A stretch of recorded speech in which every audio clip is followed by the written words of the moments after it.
Hey y'all, welcome to my garden. My tomato plants have been the gift that keeps on giving this season. Seriously, they are out of control. So I'm gonna share with y'all one of my favorite recipes for using up all these tomatoes.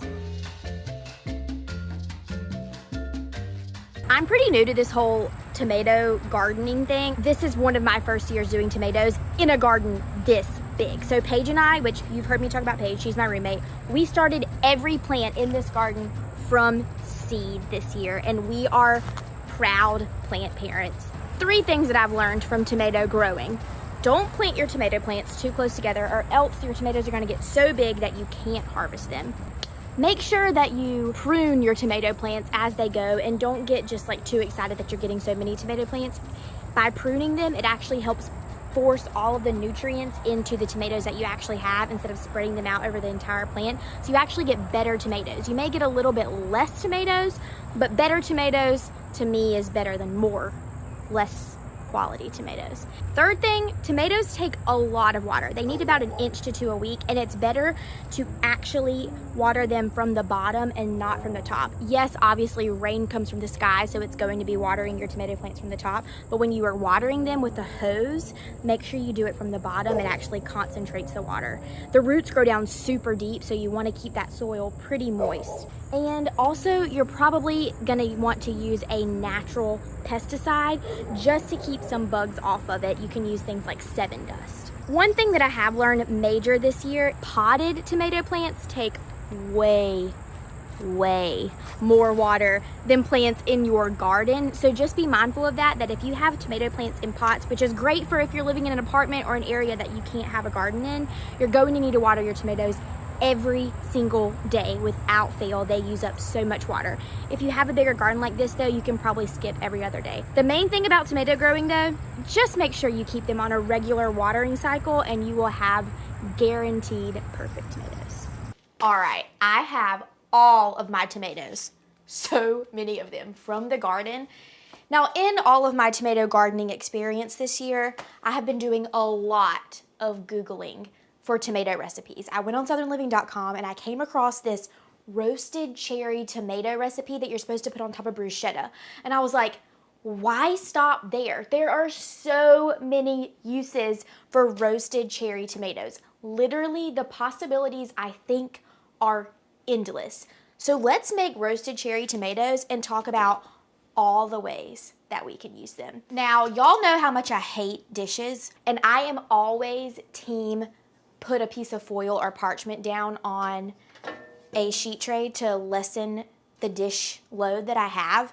But in this case, you do not want to line your tray with aluminum foil because the acid in the tomatoes can react with the aluminum foil and really cause like a funky metallic taste, and we ain't about funky today. So into a bowl, we are going to put in 1.5 pounds of cherry tomatoes, any variety. They can be also grape tomatoes. You could do any color, whatever you have in your garden. Also, what I love about this recipe is you don't have to cut the cherry tomatoes. Now, the recipe on southernliving.com calls for 6 medium cloves of garlic. I have 4 small cloves and 1 very, very large one, which is about the equivalent of probably 5-ish medium cloves. But I also have a shallot, so I'm just going to throw that in there because life, especially in this day and time, is all about substitutions. It calls for some thyme, and it also calls for fennel seeds, which I kind of like and I kind of don't. In this instance, since I want to make this recipe super, super versatile, I'm going to omit the fennel seeds, but they would be a really great addition if you wanted to put those in too. So I'm going to chop these things up, stir it all together, put it on my sheet tray, and bake it at 350 degrees. Okay, stir it all up, pour it on your unlined baking sheet. Couldn't think of the word there. Do y'all ever can y'all ever, see, words not coming. Comment below if you can sometimes not think of the words that need to come out of your mouth. We are going to kind of slow roast these cherry tomatoes. 350, we're gonna check it at 25 minutes, but it's probably gonna need to go the full 30. In we go. I keep baguettes in the freezer and I got it out. I thinly sliced it. I'm going to place it on, this time on a foil lined sheet tray because I am worried about my dishes at this point, and we don't have any acid reacting to anything on here, so it's not gonna cause a metallic taste. It's all gonna be fine. Then we're gonna drizzle it with olive oil and bake it in the oven. In the oven we go. I'm also going to pull my tomatoes out of the oven now. Look at these tomatoes. They have been in there for 30 minutes. The skins are wrinkly, kind of like raisins. All of them have burst, so the liquids in the tomatoes have juiced out on the pan, and it's gonna be, oh, so delicious.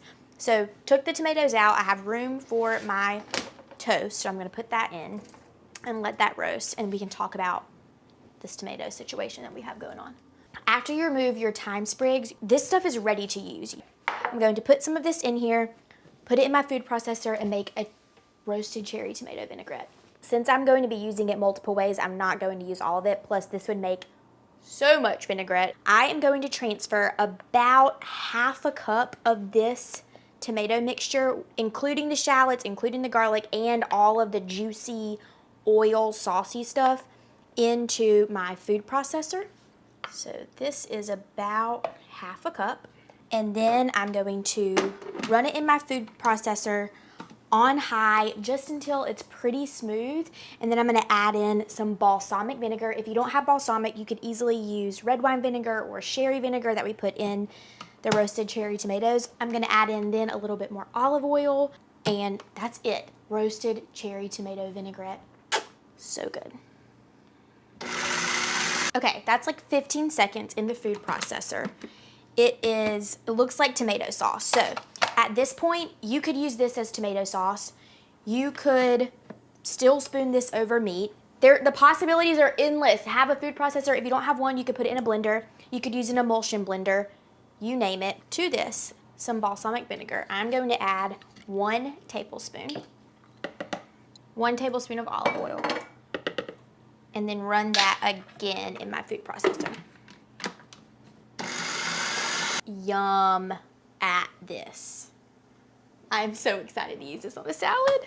The last ingredient to this roasted cherry tomato vinaigrette, hot honey. If you don't have hot honey, you can use regular honey.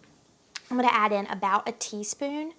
I just think a little bit of sweetness in vinaigrettes really balances out the acidity, and especially with these tomatoes, it is going to be delicious. 1 final buzz in the food processor, and then we have roasted cherry tomato vinaigrette. Y'all, it makes a lot. This is 1 full cup. You can keep this for probably about 2 weeks in your fridge to store it in an airtight container. In this salad, I have just some sliced shallot, cucumber, tomatoes. You can do whatever you want to do, because y'all know my motto, you do you, just as you would any other vinaigrette, except very lightly, because this is going to cloud up your lettuce and kind of make it look a little bit murky, but it's going to taste delicious. Just give it a toss. Look at this. So, so good. I cannot wait to dive into that, but before I do, we're going to assemble the bruschetta, because I can't talk about it this entire time and then not make it. All you do, spread some goat cheese and then top it with your tomatoes. Look at this. I mean, y'all. Some basil. You could tear it. You could put 1 leaf. These are so pretty for appetizers. Here we go. Y'all, it's going to be so good.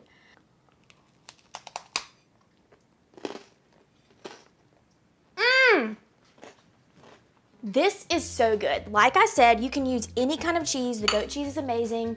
Ricotta and mozzarella will be just as yummy. But this stuff right here, these roasted cherry tomatoes, y'all, I cannot wait to hear all the ways that you use these things.